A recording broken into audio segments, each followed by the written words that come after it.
Bam, we're live. It Welcome, everybody. like Savon would say, yeah. It feels like it's been so long.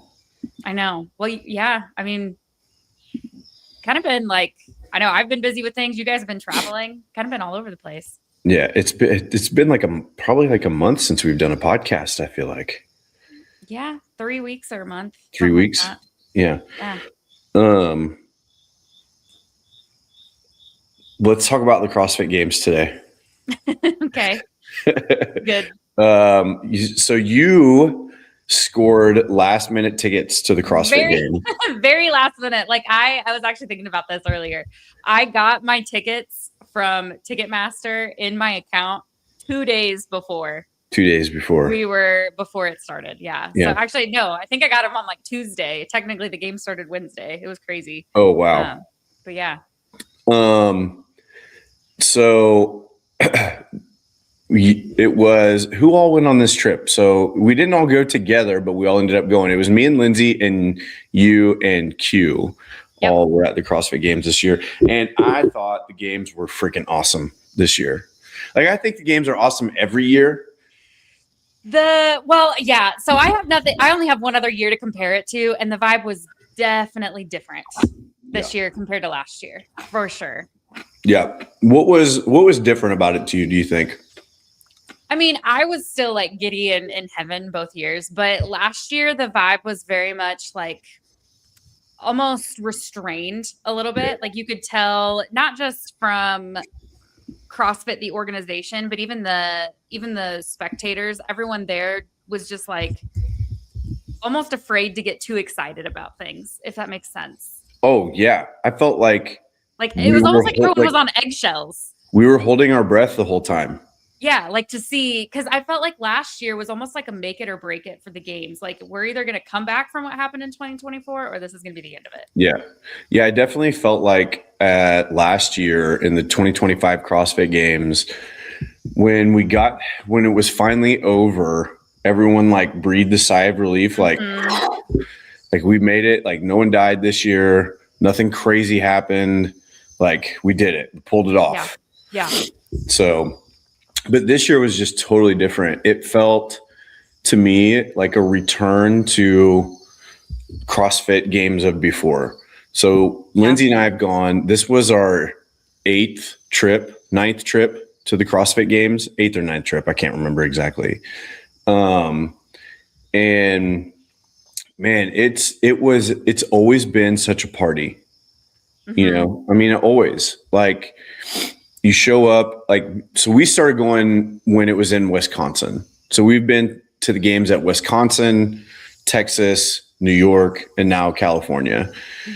And in Wisconsin, man, it was just like you show up on the grounds, like you scan your ticket and you get in and it's just like, boom, you're at the CrossFit Games. Like everything is happening all at once. And there's like people everywhere walking around and just like you're basically on a compound. And so cool. It's like the CrossFit compound and like there's just so much, right? Like totally overstimulated as soon as you walk in. And this year felt a lot like that. More like that. Yeah, it felt a lot like that. I feel it was like, I think just the placement of the vendor village made a huge difference. Well, yeah, because last year it was in like that separate convention center. It was inside, but it was like a block away and you had to walk. I mean, this one was just right outside the arena, which was really cool. You like had to go through the vendor village to get into the arena. Like, and every time there was a break, everyone just kind of like flowed out, like the floodgates released. Yeah. So it was actually very dangerous having having to walk through vendor village to get in and out of the arena because there was nothing in the arena besides the games. So unless you just wanted to sit in your seat, you basically had to go buy something. Like, I mean, that was, at least that's what I told myself. Yeah. I told Lindsay, I was like, I'm going to have to like tell Molly that Clint texted me or something and said, no more. It was, I think I'm frozen, but I'm still here. Yeah. Every time you're frozen in an awesome position too. Every time I saw you, you had a new bag. Lindsay and I tried to get all of our spending done on the first day, just to get it over with. But yeah, it was super cool. It was great to get that like SoCal vibe. California, by the way. Oh my gosh. That place is beautiful. It's so beautiful. Well, and it's dry. I'm trying to figure out my camera. It's dry, which is so nice because, man, everywhere it's been like you walk outside and it's 1,000% humidity. Yeah. Yeah. Why don't you jump out and jump back in and see if that helps? Uh-oh. Now you guys are just stuck with me. Oh, here she comes. I'm still here. Can you hear me? I can hear you, yeah. I don't know what's going on with my camera. We'll give it a minute. Sometimes it does this. Oh, okay. But yeah, it was nice to walk outside and not be immediately damp. Yeah. So like my brain almost immediately goes to the experience of the games. So like I love the CrossFit Games and the athletes and the events and the spectacle of the sport of CrossFit, but it's never the reason why I remember like going to the games. So in years past, there's always been stuff going on in the affiliate lounge, or there are things going on in the vendor village where the seminar staff are running these different shows. Uh-oh. There she is. I'm still here. I'm still here. You just keep talking. Yeah, where the seminar staff are running, like one year I remember watching one of the seminar staff members run a muscle up clinic, and it just like totally blew my mind how he was able to coach through that. Another year I had a long conversation with Coach Glassman. That's so cool. Yeah. So like those are the things that I tend to take away. Like I love the sport of it, but it's just usually not the actual competition that makes it memorable. And this year, for me, the most memorable thing was the ranch. Yeah. So yeah, tell us about because you guys got there. What day did you guys get there? So Lindsay and I got there on Tuesday. No, yeah, yes, we got there on Tuesday, and just kind of hung out and tried to adjust to the time change, which I still am all just messed up. It's crazy what those 2 hours will do. Dude, I never got used to it. Like, I'm so glad to be back home finally, because it's like we went from Pacific to Central to Eastern, now back to Central. Yeah. So you guys got there on Tuesday. The games officially started Wednesday. So yeah, walk us through what did you guys do that first half of the week before? Because Q and I didn't get there till Thursday. Yeah. So Wednesday they were at the I want to say North Park. That's what it was in Wisconsin. I can't remember what was the name of the place that they were at. I don't remember. Anyway. We competition day started on Wednesday, and they had 7 events that day, and we watched almost all of the events. It was a really long day for us. I can only imagine how the athletes felt. But the first event was the hopper workout, and they did it on just like, it was like in a parking lot, basically. So they built a rig in a parking lot. They threw some rowers down. They had just like some mats that they just threw down on the parking or in front of the pull-up rig. And they did a 1,000 meter row into, I want to say it was like 5 rounds of 25 pull-ups and 7 push jerks. And it was like walking into, like, if we were to do a competition in the parking lot at CrossFit Final Call, that's what it was like. Mm-hmm. Just like super crazy accessible. Like, you could get right up there with the athletes. There was no music that day because there was no music in the original CrossFit workout when they did that one at the ranch, which I thought was like super cool because you could really hear everything. I'm gonna real quick. I'm gonna exit and I'm gonna hop back in. But you keep talking. Come on.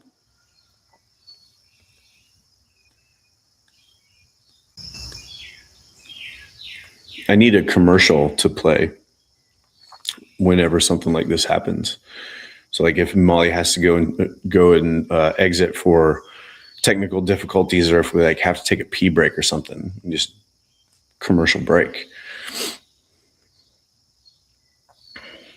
I don't know if you guys noticed or not, but the gym is starting to fill in, getting some good flags hanging up and some new equipment coming into the gym. Got a belt squat there, which is like my new favorite piece of equipment.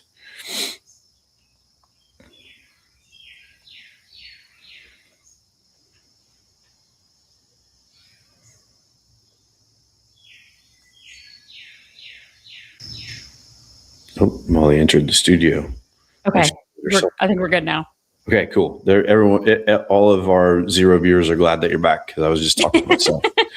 Okay, so sorry. Keep going. Okay, so the first event was in the parking lot. Second event was the ranch run. Is that right? I think, yeah. The ranch run. So as soon as the athletes got done with the first workout, they stuck them on a bus, sent them out to Dave's ranch, and they went out and ran a 7K. So 4 laps around the ranch, which we can talk about in a little bit. As soon as they got done with that, they had to jump on a bus. Like the dudes got done, they packed them on a bus while the girls were still running, sent them back to the parking lot. Well, I'll just call it the parking lot because I don't remember what it was called. I don't remember either, like the greens or something. Yeah. And then they went into the CrossFit total. So they had 3 attempts at a back squat, deadlift, and shoulder press, which was super hectic and chaotic. So the way that they ran that event was they ran 5 athletes at a time. They had all 30 athletes on the floor. Mm-hmm. And they ran 5 athletes at a time. And no one knew what was going on, Molly. Like even... Yeah. I was going to say on the streaming side of it, no one knew what was going on. So, okay. Funny enough, we were standing there and like we figured out pretty early. So at this park, like it was just like a free for all. Like we were like trying to do the right thing, like scan in with our tickets and like we couldn't figure out where to scan in. So we we're just like, screw it. We're not going to. So we just walked in and no one said anything to us. So we're like, okay, cool. So we just walked in like 20 minutes early. We could see after a while where everyone was waiting but to get in, but we were just like, screw it. We're just going to stand here until someone kicks us out. Mm-hmm. So we figured out how they had the platform set up. So they had the first, like if you're looking at it, they had the first 10 in the front. They had 3 rows. First 10 were in the front. Number 1 was over here. Number 10 was over here. And then the next 10 in the back row and the next 10 in the back row. So once we figured that out, we're like, oh, shoot, we know where we want to stand. So we stood over like right in front of the top 5 to watch them lift, which was super cool. But right in front of us on inside, they had a spotter in there. So this kid walks up and he's like standing there in front of us. And he's like, I promise once we start the event, I'll squat down and get out of your way. I was like, cool, man. It's all good. Like, I was like, what's your job? What are you doing? His job was to spot the cameras. So he would call out like 375 on platform 4. You know what I'm saying? Like he had this like row of platforms, like these 2 rows of platforms that he was responsible to keep eyes on. And he had no idea what he was looking at. Like no clue. Like he was definitely not a CrossFitter. Okay. Like never done CrossFit. Like he was like getting paid to do this. You know what I'm saying? Like someone's like, hey bro, you want to make $20 today? Come like. Well, Dallin Pepper took 4th overall and not a single one of his lifts were recorded. So Dallin was right in front of us. And his name never got called out one time. Yeah, he wasn't on the live stream one time. Yeah. He took 4th. Like he was doing pretty well. So like this kid's in front of us and he's calling these weights out. And I'm like, bro, you are messing this up. Like you have not called out like any of the big lifts that are happening right in front of us. So, but even the athletes were really confused. So I'm not sure exactly like what the time frame was. Maybe it was like every 30 seconds or every minute or whatever it was. They would have 5 athletes go at a time. Well, on the very first lift, it should have been athletes, 30, 29, 28, 27, and 26. So 26 through 30. I had to count that off with my fingers in my out loud to make sure that I said that right. So athletes 26 through 30 were supposed to go first. Well, athletes 1 through 5 also went. Oh. So it was Haley and I can't remember who was in first place at the time. Maybe Lucy? No, Jay Crouch's girlfriend. Oh, no, because this was after the run. Oh, never mind. I was thinking after the hopper. I'm pretty sure it was Lucy. I think it was Lucy Campbell. Yes, I think you're right. So they all went at the same time as the last ones. And then what's the head judge's name? Chuck Carswell. Like Haley was standing up there like almost about ready to cry. And she's like, they're talking to Chuck as like the lifts are going on. And they're talking to Chuck like they realize like, oh crap, we weren't supposed to go, but we all completed successful lifts.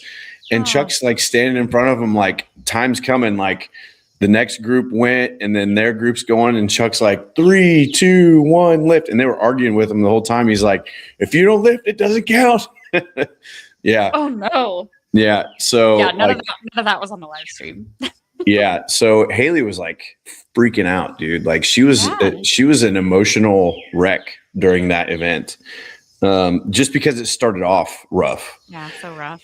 And it took a few lifts for even the athletes and the judges to get the flow of it. Like we were there early enough to see all of the judges go through and brief the workout. So, and it was pretty extensive. So they briefed the workout, whoever the head judge of that time was. It wasn't Chuck, it was someone else. Mm-hmm. They briefed the workout and then they broke them out and made them go out and check the platforms in teams of 2. And then they brought them back together and then Chuck came and talked to them about something. And then they broke back out in teams of 2 again and practiced calling good reps and bad reps with each other. So like one of the judges was like on a barbell squatting and the other judge was, good rep or no rep or whatever. No rep. And they practiced several reps like that together. And then they practiced the timing of the event. And then like as soon as 3, 2, 1 go happened, like all hell just broke loose. It's nice to know. It's nice to know that that's a common theme, even at the tip of the spear, that once 3, 2, 1 hits, everything goes to crap. Everyone just got this like all brain waves go out the window. Everything we've discussed is gone. Yeah.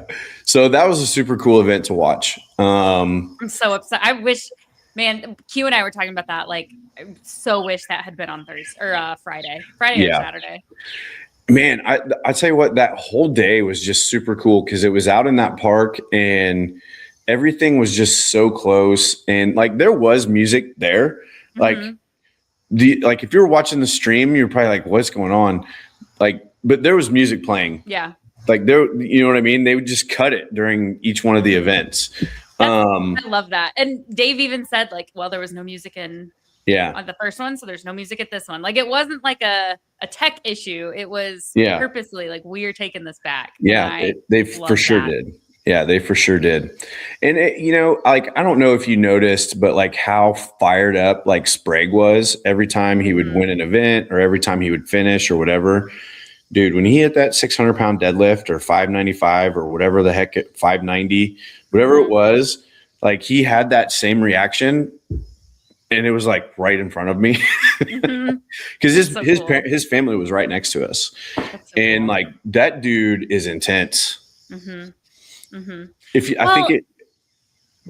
was just gonna say, and also, I mean, I'm really glad that he wasn't who I wanted to win, but I'm really, really glad that he won and he got a chance to win not in 2024.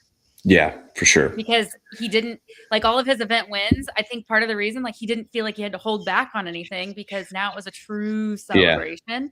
Not like, oh, we're celebrating, but under this really dark cloud. Yeah. Yeah, for sure. I think sometimes it's a little too much. Sprague, he's a little too much.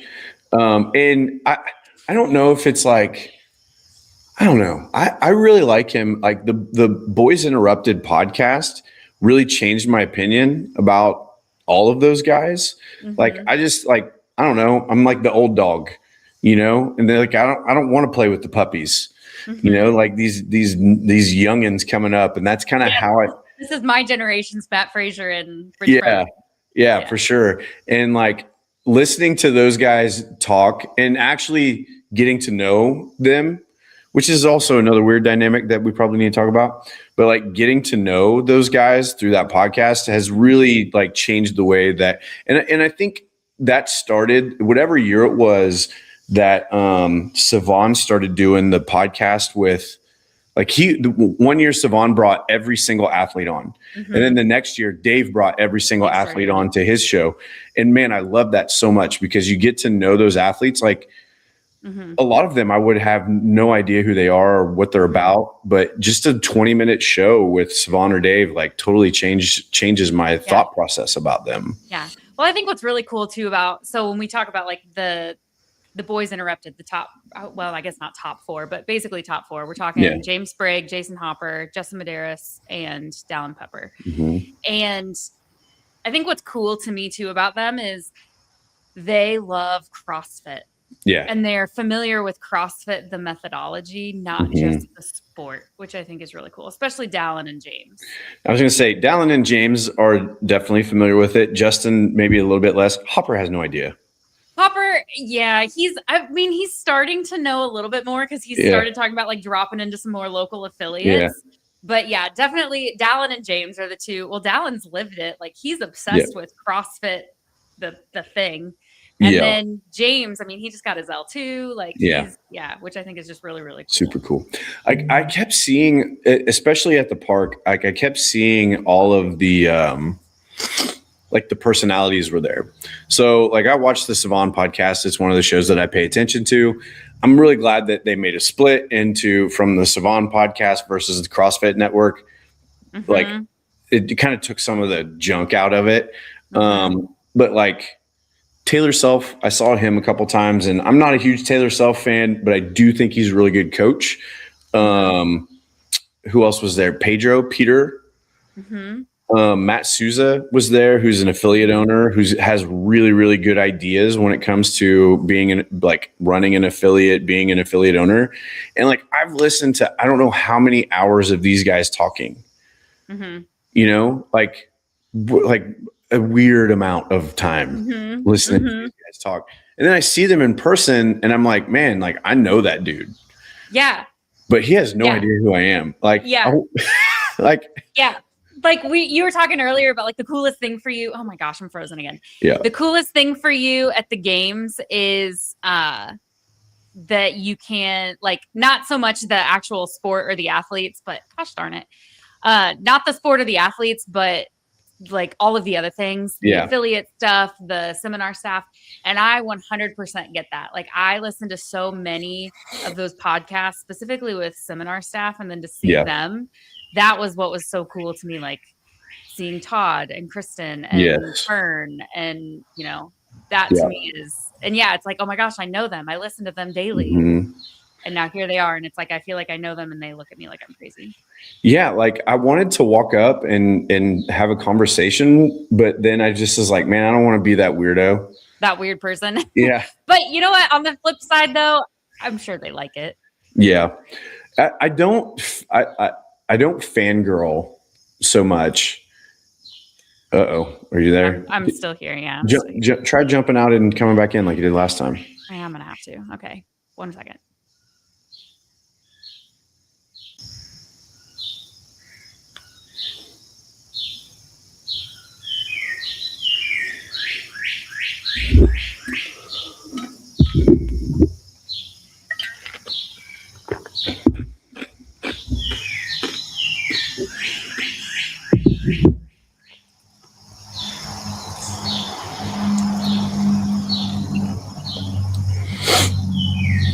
Don't mind the brief pause. Molly will be back.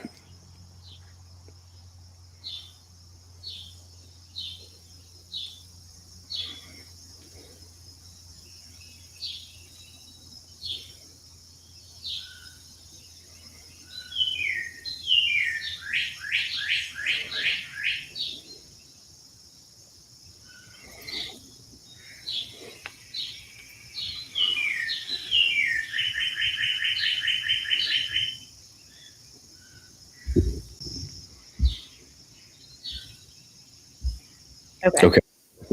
So you get to see the seminar staff, the people that you listen to. Yeah. Yeah. I mean, it's that's the biggest reason that I like going to the games. Mm-hmm. Is be able to interact with those people who, like, to me, those are the people that have the biggest influence on CrossFit.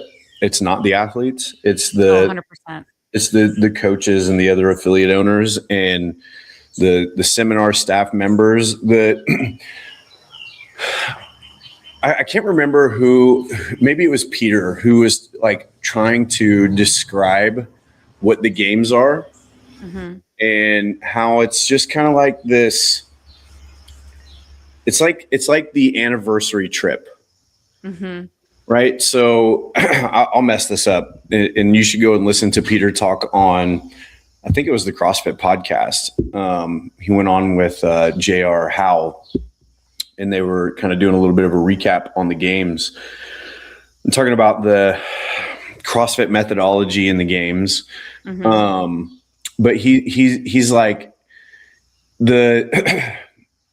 you go to your L1 and it's like the wedding. Like you show up and like everyone's really, really excited to be there, and you get your L1, and then you go and you open your affiliate, and that's like the oh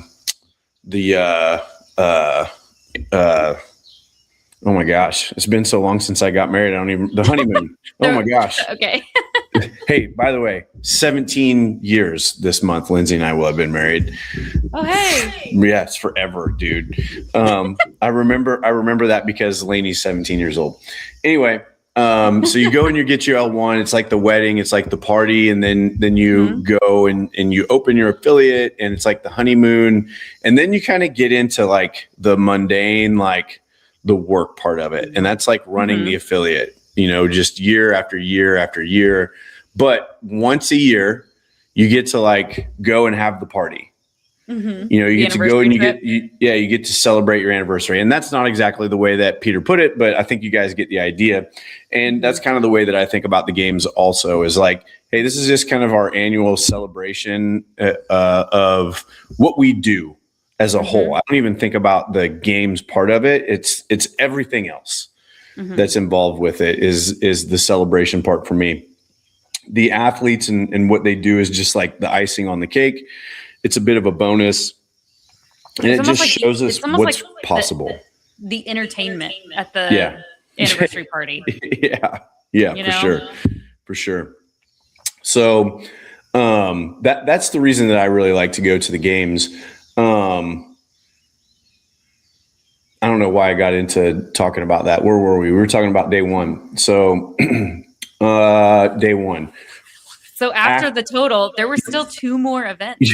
Yeah, there were still 2 more events. So the total actually counted for 3 events.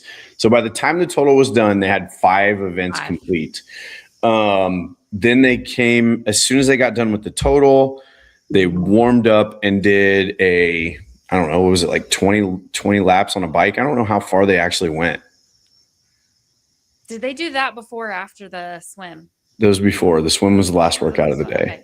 So yeah, I don't remember how many laps it was. It was 20. It was 20 laps, but I don't know how far it was. So I actually listened to Dave talk about this. So if you haven't heard, if you're games nerding, so Q, make sure that you go to Dave Castro's. He's doing a day in review.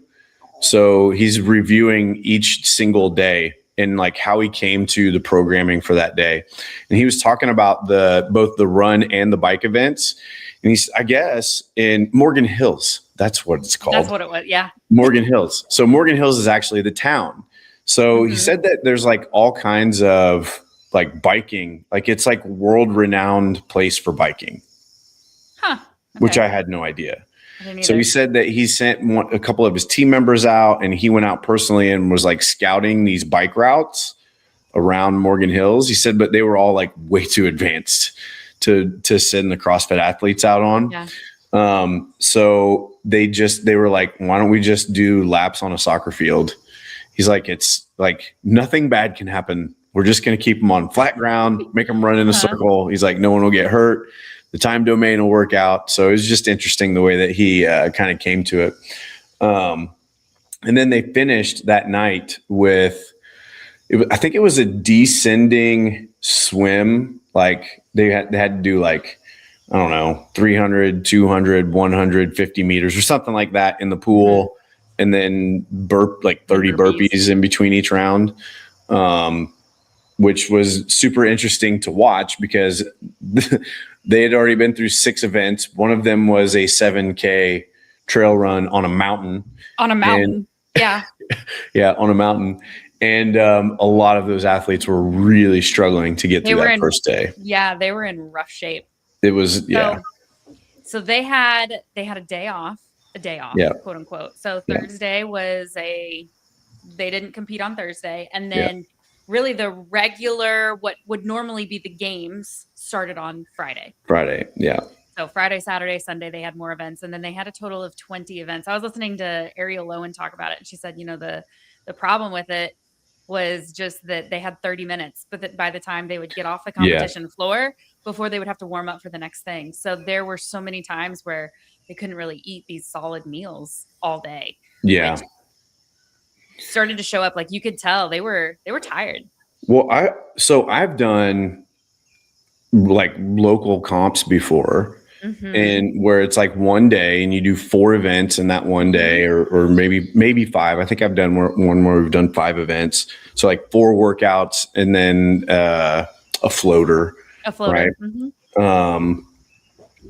And it's hard to fuel yourself through that. I couldn't imagine doing 7 events and then having a day off, and then another day of competition, another day, and then another day. Like I think I said this at one point. Like the 20 events was hard on me as a spectator. I can't imagine what it would have been like as an athlete.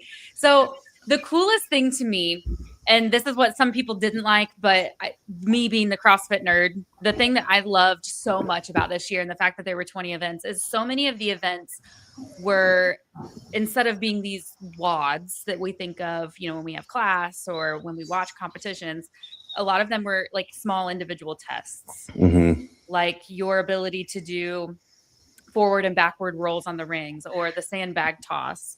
Yep. Things that reminded me a lot of old school CrossFit instead of just these big fancy workouts. Yeah. So I'm going to pull something up really quick. I don't know if I'm going to be able to share this or not.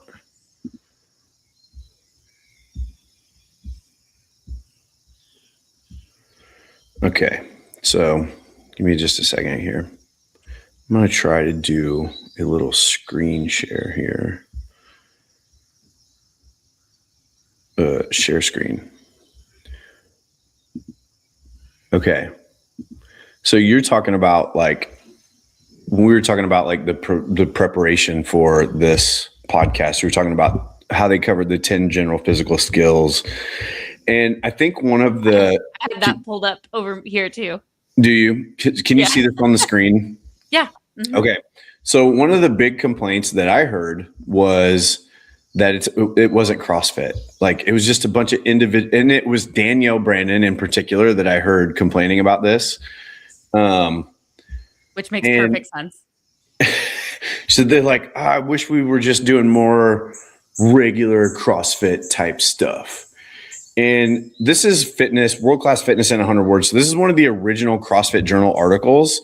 And this is what Glassman wrote. Like, eat meat and vegetables, nuts and seeds, some fruit, little starch, no sugar. Keep intake levels to that. It will support exercise, but not body fat. Practice and train major lifts, deadlift, clean, squat, presses, clean and jerk, and snatch. Similarly, master the basics of gymnastics, pull-ups, dips, rope climbs, push-ups, sit-ups, presses to handstand in the CrossFit Games, pirouettes in the CrossFit Games, flips, splits, and holds. Bike, run, swim, all in the CrossFit Games. Row in the CrossFit Games.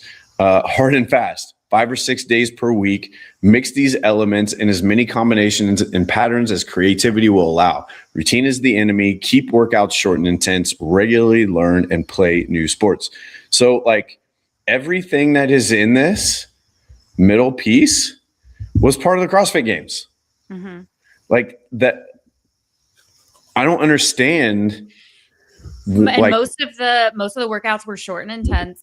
They were, and also even the bottom, regularly learn and play new sports, regularly learn and play new skills. Yeah. And there were a whole host of new skills and new things, movements that we knew, new to the games that we saw that, yeah, no, it was very classic CrossFit. It was CrossFit, the methodology.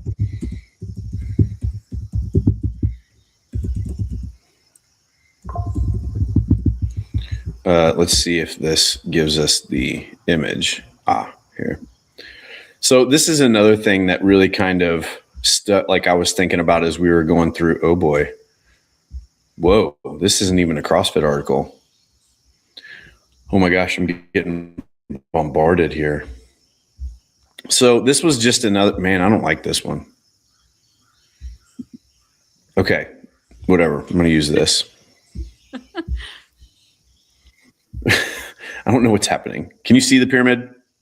Yeah, that's all I see. Okay. Yeah. Okay. So Mike, I just got hit with like 80 million pop-ups. So this was another piece that I really thought about as we were going through the games. And you're talking about how it kind of really stuck with the methodology over the course of those 20 events. So not only were we really sticking tight and close to that original fitness in 100 words piece that Greg Glassman wrote, but man, did we cover the development of an athlete or what? Mm-hmm. Like they had to be tight on their nutrition. You just mentioned it. Mm-hmm. You know, metabolic conditioning was the biggest piece of the first day, you know, when they do up.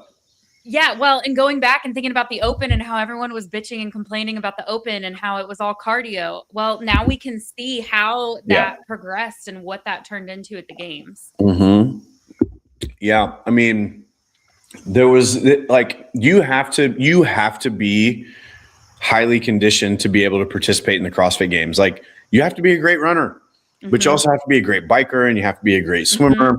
Like you have to be good at a lot of stuff. You have to be mediocre at everything. Yeah. I don't even think you can say mediocre at a CrossFit Games level. Like, oh no, not at the CrossFit Games level. I think about like CrossFit at its core for the everyday for Gen Pop is you got to be halfway decent-ish at everything. Yeah. It's just developing all of those different skills. This is why I every time someone, so you had a new guy in class the other day, Friday, and he's like, we're talking about, should he be in our strength class or should he be in our CrossFit class? Mm-hmm. And as soon as I told him, I was like, man, I always think of CrossFit class like adult, or it's like adult PE. Mm-hmm. And he's like, oh, that's what I want to do. Like, you know, because you're kind of learning some new stuff. Like, you know, when I think of back in PE in grade school, middle school, like we were learning how to play new games and learn, you know, just learning all these different kind of physical activities. And that's what we do in CrossFit class. So I thought that was really cool. Gymnastics, body control, forward rolls, backward rolls. Holy crap. I thought that was the most exciting event. Oh, there's a video when Pat Vellner fell. Yeah. There's a video of him and you can see me in the background like that the whole time because I was right behind him. Yeah. I was like grabbing onto the people next to me. Like it was very intense. That was event number 19 of the CrossFit Games. So introducing a brand new quote unquote skill into the it was new to the games, not new to CrossFit. No, it's been around for years and years. It reminds me of the wall walk when the wall walk first hit the Open a few years ago, and everyone was like, "Oh my gosh, this is new." No, dude, it's not new. We've been doing it forever. Like, and anyone that wants to complain about the forward backwards rolls because they weren't good at them, like there's a video of Pamela. Yeah. I'm gonna mispronounce her last name. You can just say Pamela. Pamela G. Yeah. There is a video of her in the CrossFit Movement Library from like 2003 doing them. So don't tell me that this is brand new. Yeah, it's definitely not. But man, I thought that event was super cool. I was a little bit nervous for the athletes, honestly, going into it after going through that whole weekend and it being that new skill and like being super fatigued, but Pat had the worst fall that I saw, and he just popped right back up there. He was good. Well, on the Boys Interrupted podcast, I don't know if you heard or not, but they were all giving each other blessings, basically praying over each other for things in the games. And the prayer for Justin, because he was particularly nervous about it, was that it would be late in the competition. So if he did mess up his shoulder, it would be okay. It would be okay. Yeah. Yeah. But they didn't, and it was good. It was fine. Yeah. Weightlifting and throwing. Throwing. When was the last time we saw throwing in the games? Well, do you consider wall balls throwing? I don't. Okay. What if I said I do? That's like saying, well, but that's like saying a thruster is a version Not of the same. throwing. Do you think a thruster requires accuracy? No. I think a wall ball requires accuracy. But accuracy doesn't. I feel like there's an element of accuracy in throwing. I don't know. Think about the sandbag throws, though. Was there accuracy there? No, but in sport, there's always an element of accuracy. So, like, if I'm going to throw a shot put, then I have to keep it between the ditches.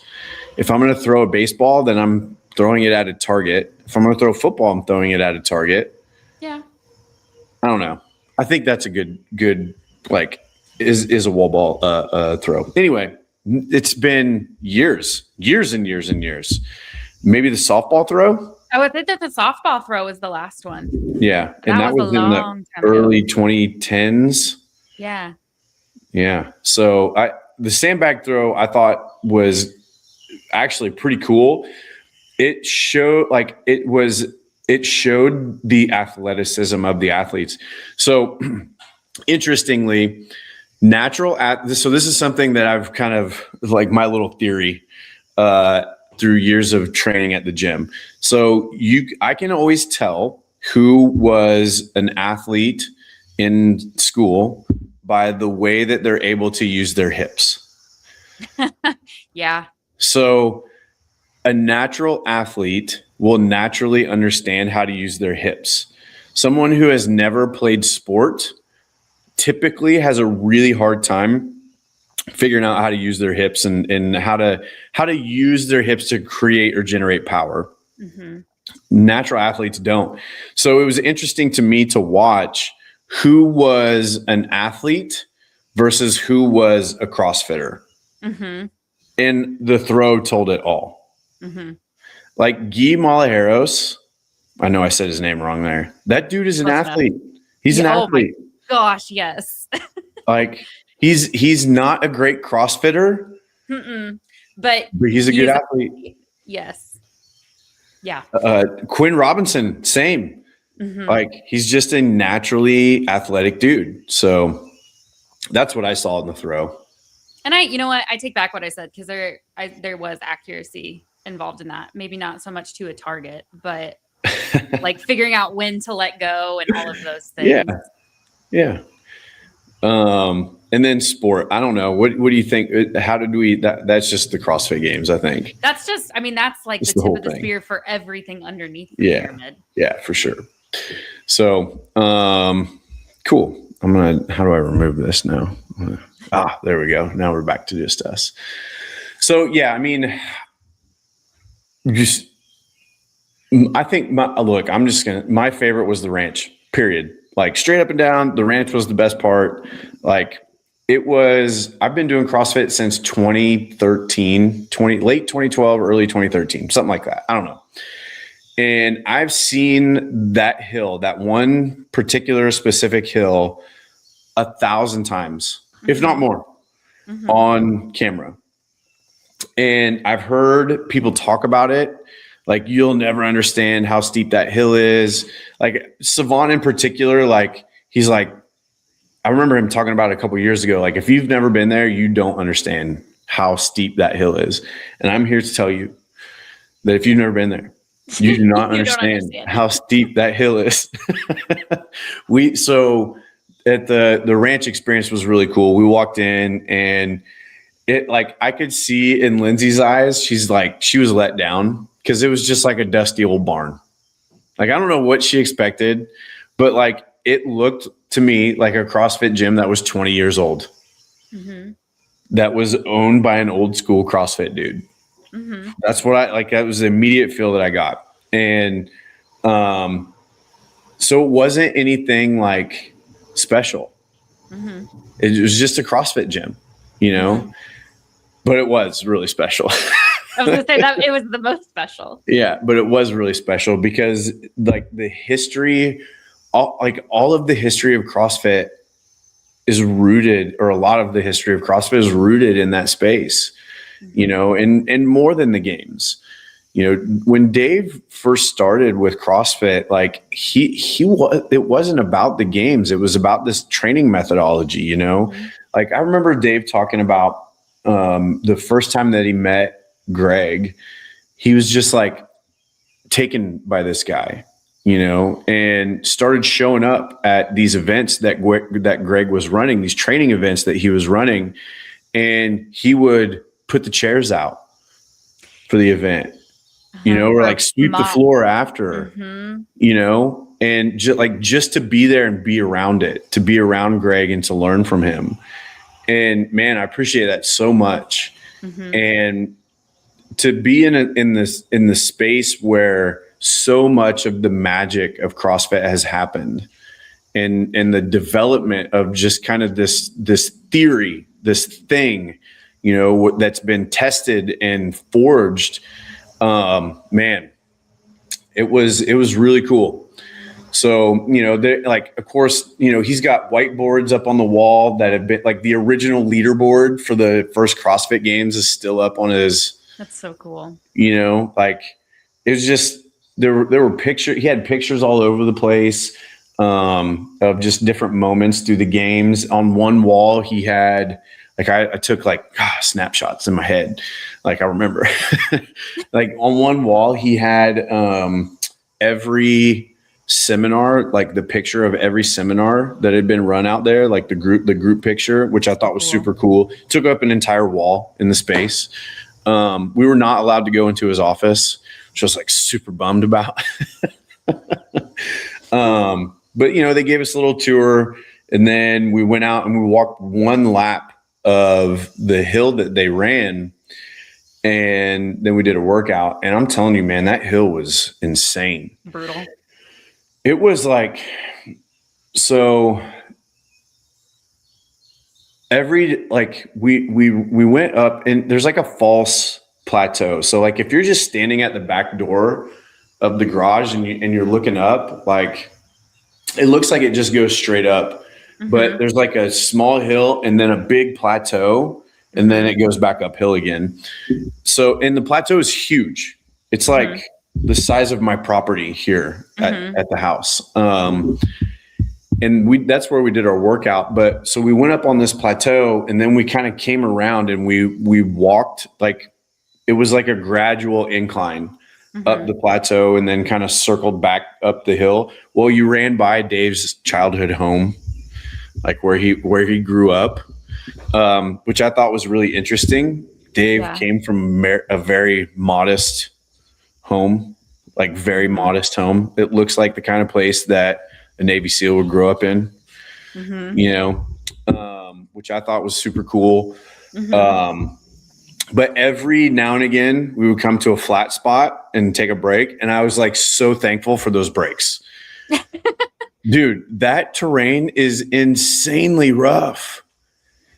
I mean, like insanely rough. It's so steep, and it was like, it was super, like all the dirt was really loose. Like it was tough.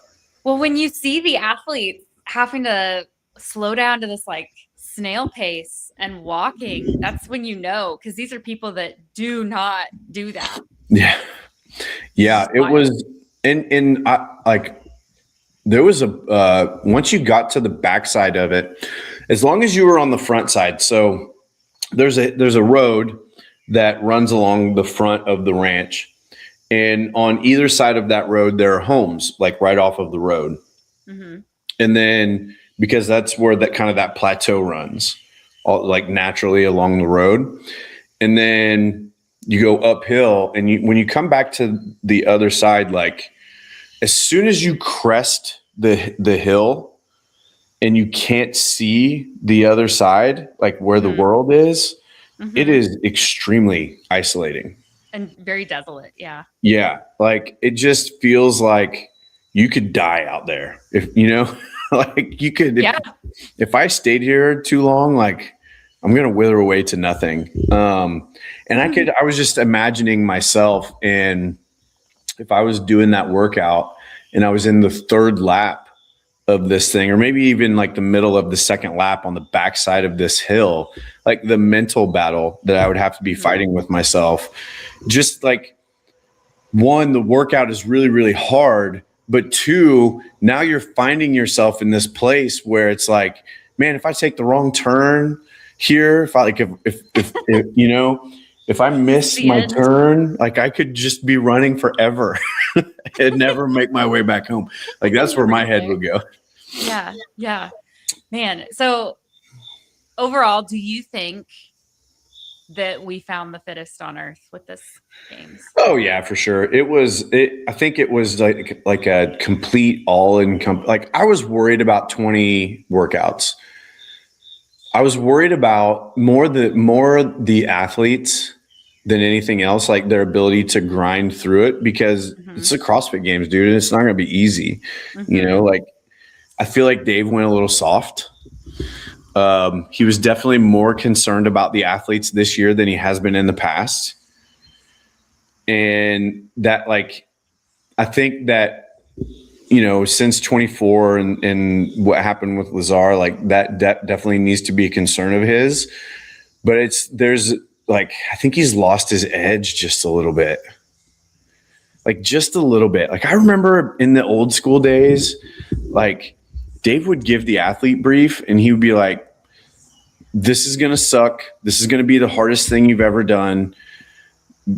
People are going to get hurt.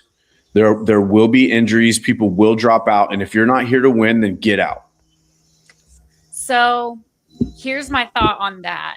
Is it that he's gotten softer, or has he gotten closer to the methodology and what CrossFit really is? Because if you think about like people that talk about when they first started CrossFit and going to the gym, it was, you know, do this as fast as you can. Like, and there were injuries and people were, you know, we weren't hitting a stimulus and there wasn't that concept. And now it's very different, or it's becoming different. It's more coached. I mean, kind of the same. Yeah. Do you think it's kind of that same evolution, or do you think it's just, oh shoot? I don't know. So I'm not going to be able to articulate this. I'm not sure what it is. I don't know how to say this. I don't know how to say what I'm thinking in my head. I don't want Dave. I want him and I don't want him at the same time to test the methodology. So it is the methodology that helps the athletes build the fitness that gets them to the CrossFit Games. But I don't want him to test, does constantly varied functional movement executed at a relatively high intensity work? I want him to take these 30 gladiators that have trained and sharpened their sword, and I want him to put them through the ringer, and let's see who comes out on top. So you want the games, you don't want the CrossFit Games. Kind of, yeah, a little bit. Because I know what they did to get there. You have to train CrossFit in order to be that fit. You know what I'm saying? Like and maybe that's like my OG, just like my commitment to CrossFit coming out. Like I don't believe that you can get that fit without doing CrossFit. And CrossFit is constantly varied functional movement executed at a relatively high intensity. So to me, that's not the question. The question is how much pain can you take? And who's going to come out on top? So while I earlier in this podcast said, I love how I get to know the athletes, there's also a big part of me that doesn't care who they are. Like I look at it like when they come on the floor, they are gladiators that are going to battle. And I just want to see carnage. Okay. Like, I just want to see him suffer. I mean, for real, right? Like, I think when you're at that level, that's the difference between winners and losers, is how much are you willing to hurt? and who's willing to hurt more and go into that dark place. Well, and also, I mean, even just the attitude that you have about it. Like we saw Ariel Lowen winning Spirit of the Games because of the attitude that she had when she faced things that she wasn't good at. Yeah. Or like one of my favorite events was the one with the triple threes where they had to do the triple unders because so many of them sucked at it. And you saw these incredible athletes struggling, and some of them just kind of gave up, and some of them fought through it, even if it was one triple under at a time. And that, I think, also is sometimes that carnage and seeing them struggle. It's not always like who's wrecked on the floor dead afterwards. It's who had the mental fortitude to keep moving through, especially these high skill movements that they're not good at. Yeah. So that was cool. Yeah. And then what you said earlier about Danielle Brandon saying, "Oh, I didn't like it." Well, yeah, no wonder, because you weren't good at the events. Yeah. I thought the handstand workout was really interesting, where she just smoked everybody, and then when it got to the higher skill piece, like complete dead stop. She got capped. Like she was the first one there and got capped. Could not do the thing. Which is interesting to me. I was listening to JR talk about the back roll. So JR Howell is one of the big programmers in the space, and he runs a gym called CrossFit Crash. And CrossFit Crash is, it's a more competitive gym. It's like you're not going to go to CrossFit Crash if you're trying to lose 100 pounds, kind of a gym. You know what I'm saying? And he was on with Pedro and on the CrossFit podcast with Hobart, James Hobart, who's CrossFit OG seminar staff member, competed this year in the Masters division. I don't know how he placed, but they were talking about the advancement of movement and the forward roll to backward roll in particular. So so now we've got this next level of muscle up, essentially, right? So one of the highest versions of the gymnastics movement on the rings that we would train up to this point was the muscle up, right? So it's kind of like that standard, like that gold standard movement. If you can do muscle ups, then you've got the tricks and skills. But now it's been leveled up. And JR is talking about, okay, well, now instead of having my athletes at the gym doing support holds at the top and support holds at the bottom because the muscle up is now a given, we're going to do shoulder stands on the rings where the athletes are now getting inverted on the rings and doing so think dip support, but in handstand. Yep. Right. And they're talking about this like this is what every gym should be doing. And I'm like, what? These guys are so out of touch with reality. Like we can barely do push-ups. Yeah. So I think that you still have to, going back to your earlier question, there has to be this huge separation between what's happening at the games and the CrossFit methodology itself. I almost wish that this is going to sound weird. I almost wish that the CrossFit games were gate kept so that everyday people weren't allowed to see the games or watch the games until you understood the methodology, because watching the games, you're it's almost like American Ninja Warrior. I'm never going to do those things. And now I think that when I go into the gym, that's what we're going to do. No, absolutely not. Yeah. But also, I do think it's interesting, and I don't know how this kind of relates to what you're saying. I agree with everything you're saying, but I even think about, I keep going back to Danielle Brandon and saying I wish we were doing more, old classic CrossFit stuff. In the L1, it talks about how you should work the push-up until you're doing this perfect push-up, until you're doing freestanding, strict handstand push-ups on your fingertips. This idea of this expression of movement and continuing to advance is not new. It was too big for them. Yeah, CrossFit hurt them, and now they sell peptides. Yeah, exactly. So, they argue about the value of an overhead squat. And look, man, the value of overhead squat is it's an expression of your ability to squat really well. It's an expression of your range of motion through your shoulders and through your thoracic spine and through your hips and through your ankle joint. Like all of those things have to work in conjunction together to be able to do this beautiful movement. Yeah. And if you can do it, now I'm not worried. You're building that buffer. Now I'm not worried about whether or not you'll be able to use the toilet at 80. Yeah. If you're 75 and able to overhead squat. Yeah, if you have a 75-year-old who can overhead squat, like I promise you that person has no worries.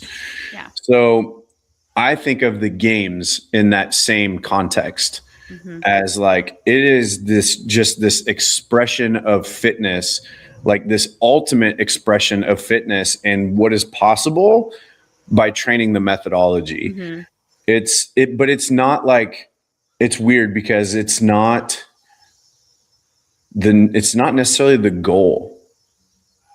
The goal is not to be able to go to the CrossFit Games. The goal is to be able to get your ass up off the couch and go and participate in your life at whatever level that is that you want to be able to do that at. Right. Or wherever you are in life. The goal is longevity. And I would argue CrossFit Games athletes don't have that. No, it's probably actually really unhealthy. Yeah, look at Rich Froning. I mean, the dude doesn't have a knee, and then you've got Josh Bridges. Yeah, Josh Bridges. Yeah, who can't? I'm thinking of the actor who can't even straighten his elbow.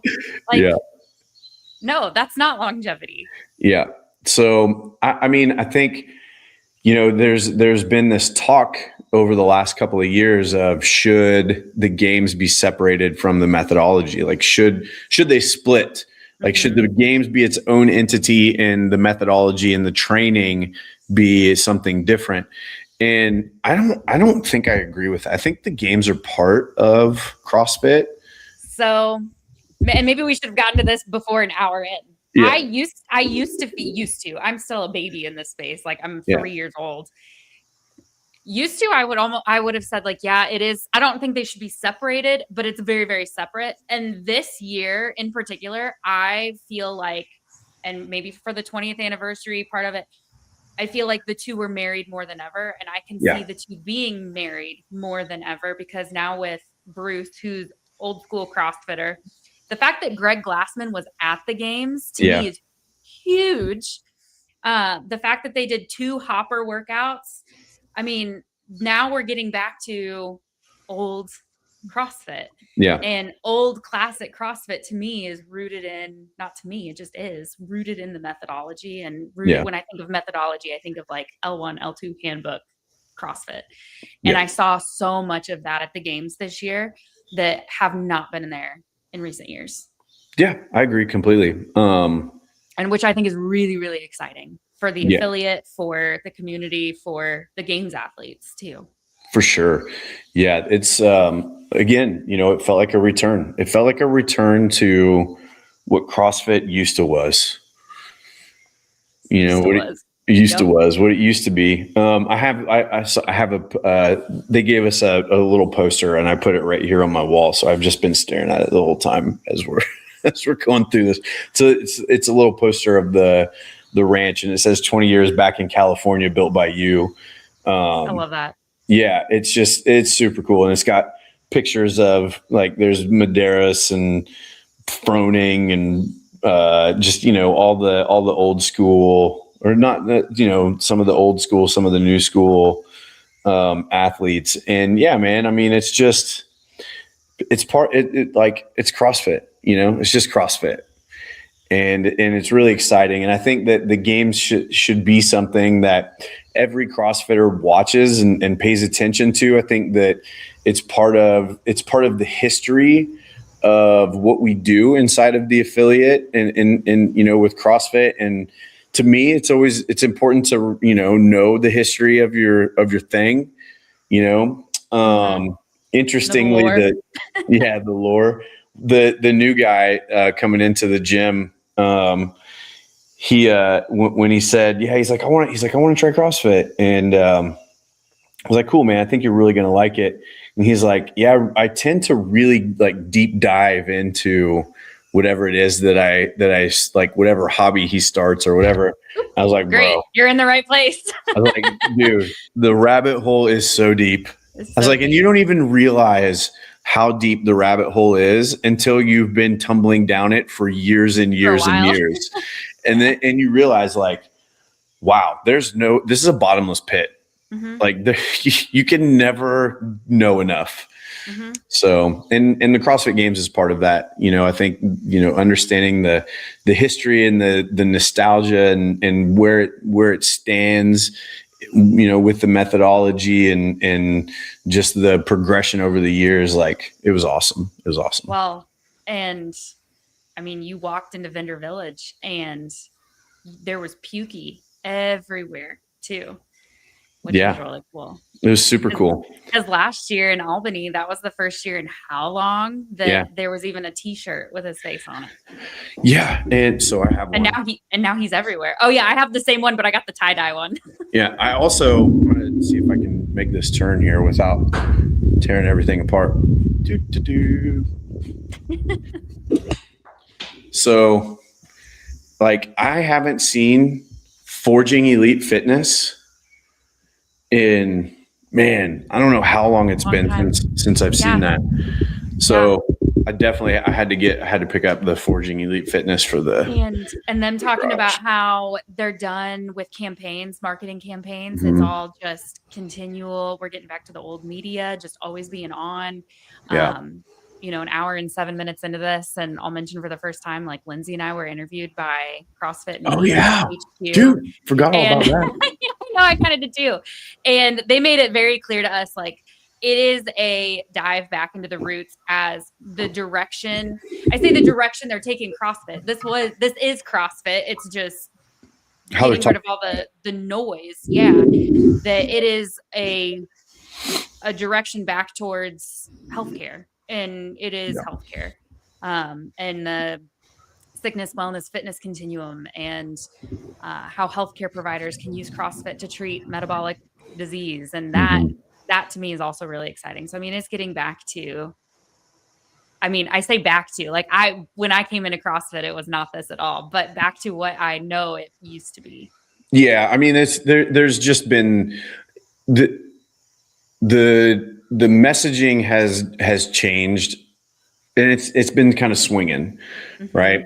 And there's been no real clear direction because of the leadership that has and hasn't been in place over the last several years. So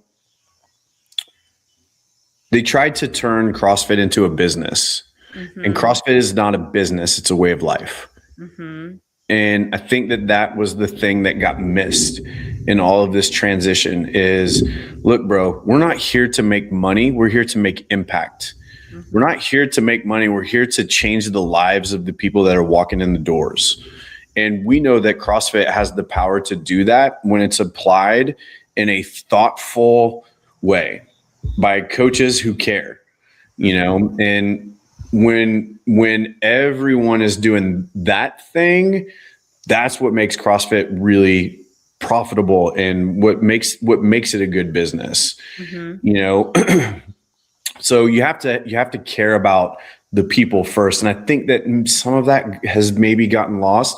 Not that that the affiliates ever stopped caring about people, but the people that were in charge of CrossFit, the brand, we're trying to turn it into something that it was never meant to be and something that can never stand on. And with Bruce coming back in, he's like, yo, like he sees it the way that we see it. There's a marked shift that has happened in the last 8 months. Yeah. So I'm super interested and excited to see, you know, where things end up over the next year with CrossFit, the brand. I know where we're going to be with CrossFit at CrossFit Final Call. We're gonna be doing the same thing we've always done. You know, we're gonna keep showing up, and we're gonna keep coaching classes, and we're gonna keep caring about the people that walk in the door, and we're gonna give them, you know, all of our effort every single time. That's not gonna change for us. There are probably some changes that are coming down the pipe for us. We have the medical society. Me and Lindsay are going to a CrossFit medical society seminar, not this weekend, but next weekend, to try to figure out how we can integrate health at a deeper level into what we're doing at the affiliate. So, Lindsay does some of this stuff. And if you're watching this podcast, you're probably familiar with some of the things that Lindsay does. But, how do we use biomarkers and blood work and to help us train and see how our training is impacting those internal things? It's easy for us to see the external stuff, and even some of the internals, like we're lucky we have an InBody machine at the gym, so we can see if some of what's going on the inside. But we have to still guess quite a bit, like, hey, if this number is going up and this number is going down, then we're probably doing the right thing. But there could still be things going on inside that machine's not going to help us with. Right. You can come in and you can train and you can think that you're eating right, and we can have things looking like on the outside, looking like everything is, we're doing the right stuff, and the change that we're looking for still not happen. So that's some of why I want to go to this, is so that we can, take this one level deeper, or maybe multiple levels deeper. I don't even know. So we're going to go and try and figure out how to get some of that stuff going inside of the gym. I'm really looking forward to that. I am so excited. So excited. Have you read? So did you get the email that said, hey, you need to read module 7, module 9? I probably got the email, but I haven't done it yet. Bro, you're behind. Oh. So I've read through the reading that they kind of assigned to us, and like I'm already thinking like, oh my gosh, this is going to be so over my head. Meanwhile, Lindsay's going to be there like, oh, I could have been the one teaching this. Yeah, Dr. Lindsay could be teaching this stuff. So, and she won't understand that I don't get it. Oh, hey, congratulations, by the way, on becoming Dr. and Mr. Vanchwick. Is that a thing? Dr. and Mr.? Well, I would assume. Is that how we're gonna do it now? Dr. and Mr.? Is that how your mail is gonna be addressed now, Dr.? Yeah, Dr. and Mr. Well, we've been I've greeted her good morning, doctor, every morning since she got it. And the kids call her Dr. Mom now. So that's amazing. That's amazing. That's awesome. She said she's gonna get her license plate changed to Dr. Mom. Good. Yeah. So yeah, I mean, there's good stuff coming down the pipe. I don't know where we're at with this show. I was just gonna say I'm just really excited. I feel like the games just set the tone for the year, even though, if you want to say August to August. Yeah. Like I am fired up. This is awesome. Yeah, like you go to church camp and you come back and you're like, let's go Jesus. I just CrossFit right now to me feels really dusty and gritty, and I love it. And I'm just so excited. I'm so excited for what's happening in the affiliate, what's happening in the community. Like, I think there's really good people in the right places at the right time. And I'm just really excited to be a part of it, because from what I've heard anyway, this is the first time in my CrossFit lifespan that I've felt this and seen this. And from what I've heard, this is like, we're coming back into restarting like the golden years. So I'm really excited. Yeah. The pendulum is swinging. The pendulum is swinging back. Yeah, for sure. Cool. All right. Anything else to add? I don't think so. I know that was kind of all over the place, but whatever, dude. It's been good too things long. Are happening. It's like two chatty Cathys. We haven't been able to catch up and talk about all the things yet. Oh, I also did buy a pair of Rads. Did you? White, black, and red ones. Yeah, I did too. I saw they dropped, and as soon as they did, I'm like, well, I'm already in the mode of spending money on CrossFit things, so I might as well just do it. Same thing. Should be here today, I'm guessing. Yeah, I just got a notification that my 2-pood backpack is getting delivered today that I had shipped from the game. So. Man, all right. On that note, we do a 2-week free trial, and then we'll give you a free or we'll sign you up for a membership at the gym after going to the CrossFit Games. Maybe we need some more members. Let's pay off our games debt. Yeah, maybe. Okay, cool. All right. Yep. All right. Until next week. Sounds good. See ya.